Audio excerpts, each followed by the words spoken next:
إن الحمد لله نحمده ونصلي على رسوله الكريم أما بعد সম্মানিত তাওহীদ জনতা, আজকে কোনো বয়ান করার মুহূর্ত নয়, কোনো বড় লেকচার দেওয়ার মতো সময় নেই এবং আজকে বিস্তারিত কোনো কথা বলার মতো পরিস্থিতি আমাদের সামনে নেই। আর কথা অনেক হয়েছে, বয়ান অনেক হয়েছে। আমরা বিশ্বব্যাপী এই মানবতার ধ্বজাধারীদের যে অপতৎপরতা এবং আমাদের ভাইদের উপর নির্মমভাবে গুলি চালানো, শিশুদেরকে বোমের খোরাক বানানো, মা বোনদেরকে ধর্ষণ করানোর নাটক আমরা ইতিহাসে অনেক দেখেছি। কথা অনেক হয়েছে, এখন কাজ করার সময়। আজকে নীতিগতভাবে আমরা কয়েকটা কথা বলবো যে এই পরিস্থিতিতে আমরা আসলে কি করতে পারি। সর্বপ্রথম যে বিষয়টি আমি দৃষ্টি আকর্ষণ করতে চাই সেটা আমি আমার মাননীয় এবং শ্রদ্ধেয় ওলামায়ে কেরামের দৃষ্টি আকর্ষণ আমি দৃষ্টি আকর্ষণ করতে চাই ইসরায়েলের এই বাধার বিরুদ্ধে একমাত্র গ্রহণযোগ্য কার্যকারী সমাধান যে জিহাদ ফি সাবিলিল্লাহ, এই ফতোয়াটাকে সুস্পষ্ট করতে হবে। সর্বপ্রথম আমাদেরকে জিহাদের ফতোয়া সুস্পষ্ট করতে হবে। জিহাদ ফি সাবিলিল্লাহ ছাড়া সংকট, ফিলিস্তিন সংকট পদ্ধতির জন্য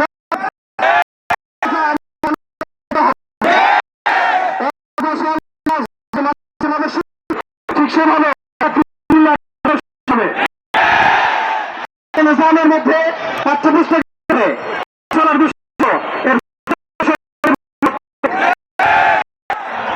কথা যেটা বলতে চাই, ইসরায়েল একা শক্তিশালী হয় নাই।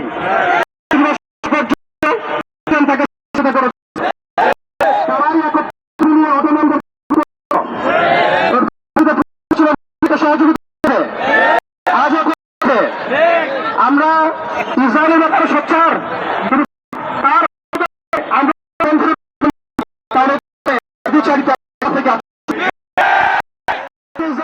আমেরিকার উপরে আমরা বলতে চাই সাথে ইসরায়েল নয়, এই সাথের মাথা মূল মাথা হচ্ছে আমেরিকা। আমরা সাথে লেজ নিয়ে কথা বলছি, কিন্তু মাথার ঘেরাও করার মতো সাহস আমাদের হচ্ছে তাদের দেখে হচ্ছে না তৎপর আগ্রাসী ভূমিকা। কে ইসরায়েলকে অর্থ দিয়ে ইসরায়েলকে বন দিয়েছে?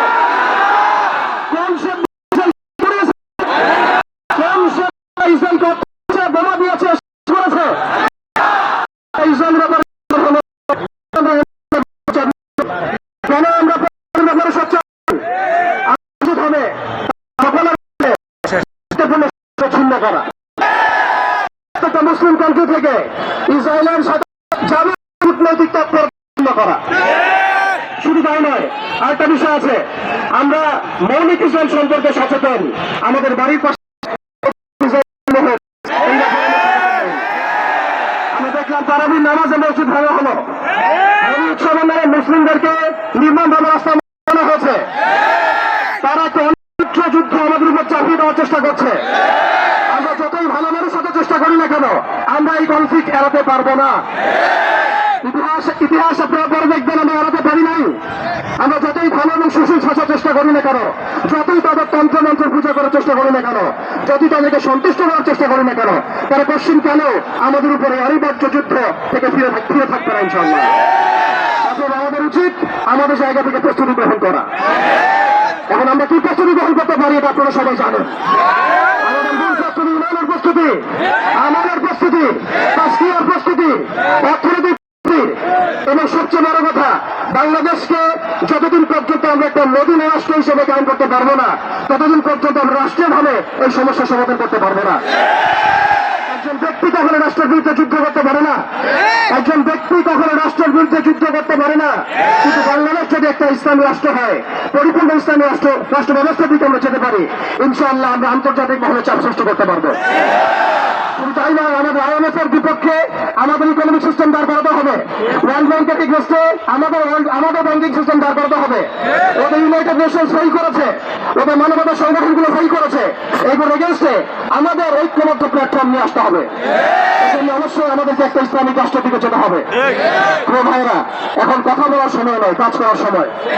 আমাদের শেষ করছি আমি, আমাদের চোখের পানি তাদের কোনো প্রয়োজন নাই, আমাদের মায়া কান্নার গাছাবাসীর কোনো প্রয়োজন নাই। গাছাবাসীর প্রয়োজন অর্থনৈতিক সাপোর্ট, গাছাবাসীর প্রয়োজন সামরিক সাপোর্ট, গাছাবাসীর প্রয়োজন এমন একটা জয়ী একটা ফোর্স যেটা বাহির থেকে গিয়ে বাইতুল মুকাদ্দাস উদ্ধার করবে ইনশাআল্লাহ। আপনারা ভবিষ্যৎ বাণী শুনে রাখবেন ইনশাআল্লাহ আল্লাহ রাব্বুল আলামিনের এই বান্দাদের মধ্যে এমন একটা জয় আল্লাহ সৃষ্টি করে জয় জলসে পৃথিবীর কোন সেনাবাহিনী কমাতে পারবে না ইনশাআল্লাহ। বাইতুল মুকাদ্দাস মুক্ত করেই ছাড়বে ইনশাআল্লাহ। সময়ের অপেক্ষা। তারা আমাদেরকে অপশন দিয়েছে, হয় আমাদের দাস হয় না হলে মরো। শেষ কথা, তারা আমাদেরকে অপশন দিয়ে দিয়েছে, হয় আমরা দাসত্ব করবো না হলে মরবো।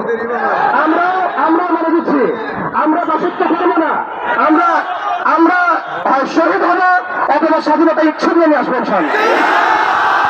আমরা শহীদ হবো না হলে স্বাধীনতা ছিনিয়ে নিয়ে আসবো ইনশাআল্লাহ। আল্লাহ আমাদের বাংলার তাওহীদ থেকে কবুল করে না। আমিন। আলহামদুলিল্লাহ রাব্বিল আলামিন।